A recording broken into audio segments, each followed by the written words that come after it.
5 farzandning onasi Yulduz Usmonovaning erkatoyi, xonanda va tadbirkor Nilufar Usmonova 39 yoshda.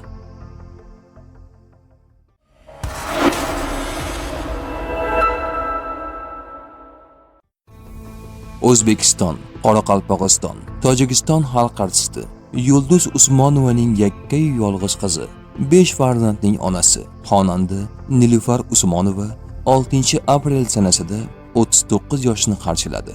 3 bor turmush qurib ajrashgan, onasi bilan qattiq nizoga borib qolgan.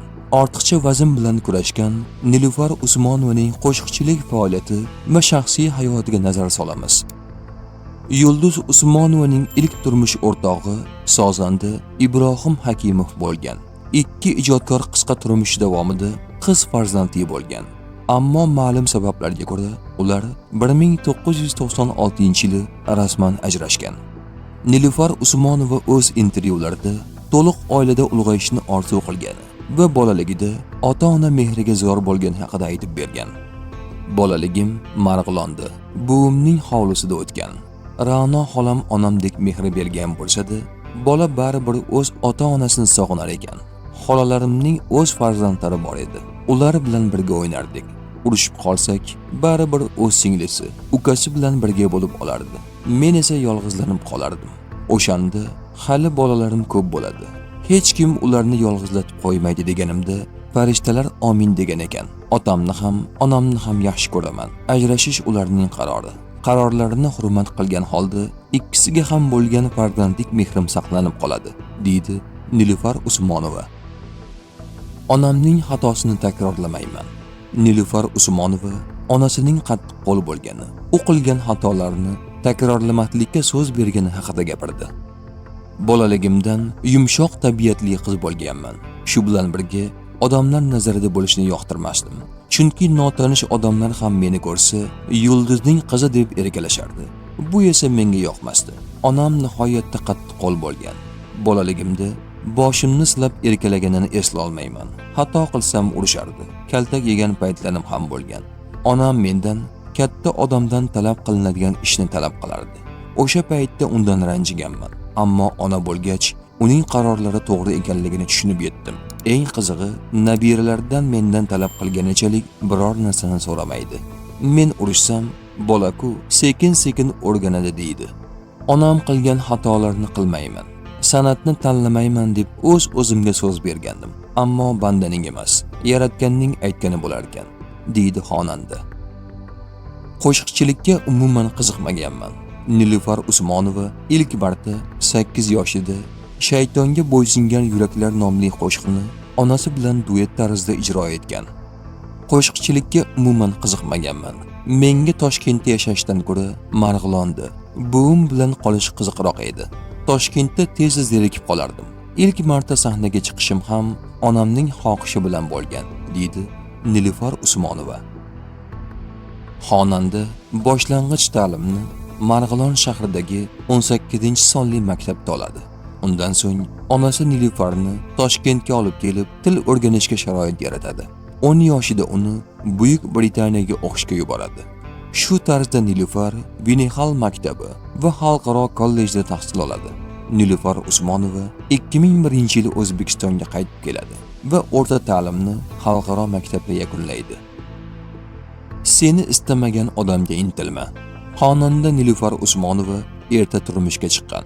U 17 yoshida huquqshunos Navzod Said Gaziyev bilan oila qurgan. 2004-yilda xonanda ilk bor onalik baxtiga sazovor bo'lgan. Xonandaning ilk turmushi uzoqqa cho'zilmadi. Ajrashishimizning sabablari ko'p. U inson olamdan o'tib ketdi. Yomon gaplar bilan eslashni istamayman. U 5 qiz ichida o'sgan yagona o'g'li farzand edi.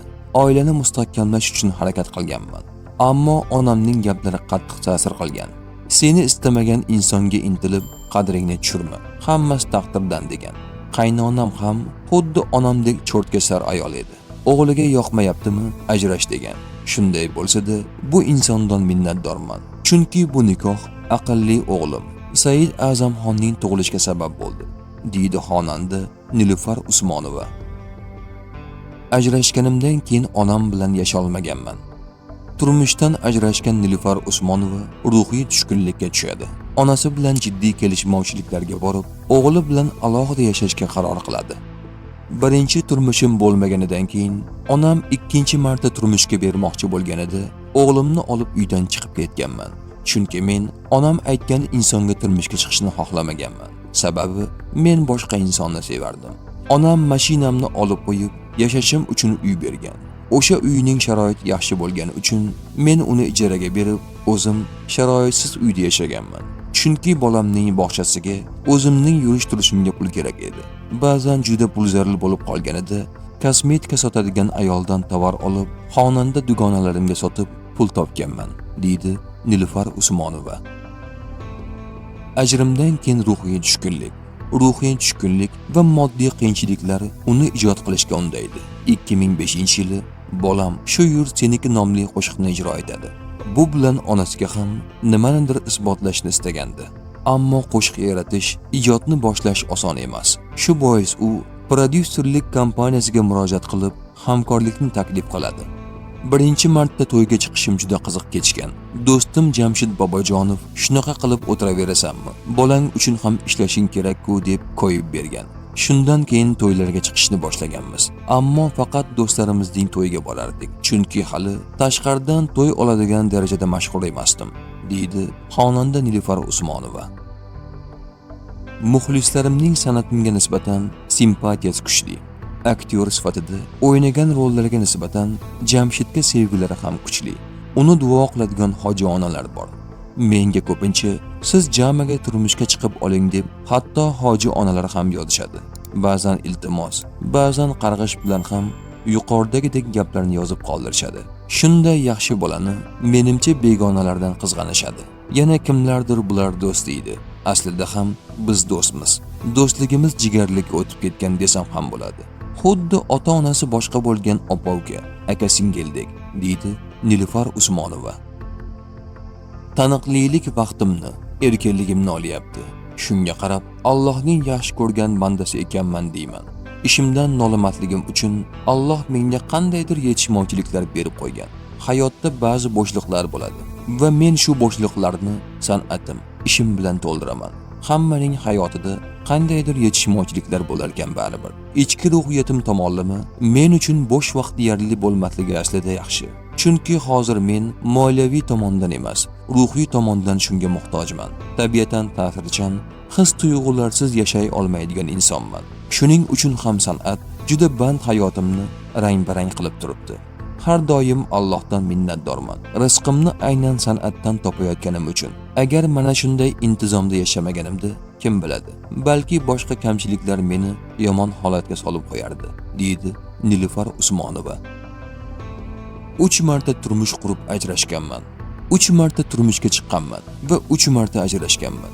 Birinchi turmush o'rtog'im olamdan o'tgan. Taqdir taqozosi bilan shunday bo'lgan. Shu hayotni yashab o'tganimdan roziman. 5 farzandim bor. 3 o'g'lim, erkagim bor meni sevadigan.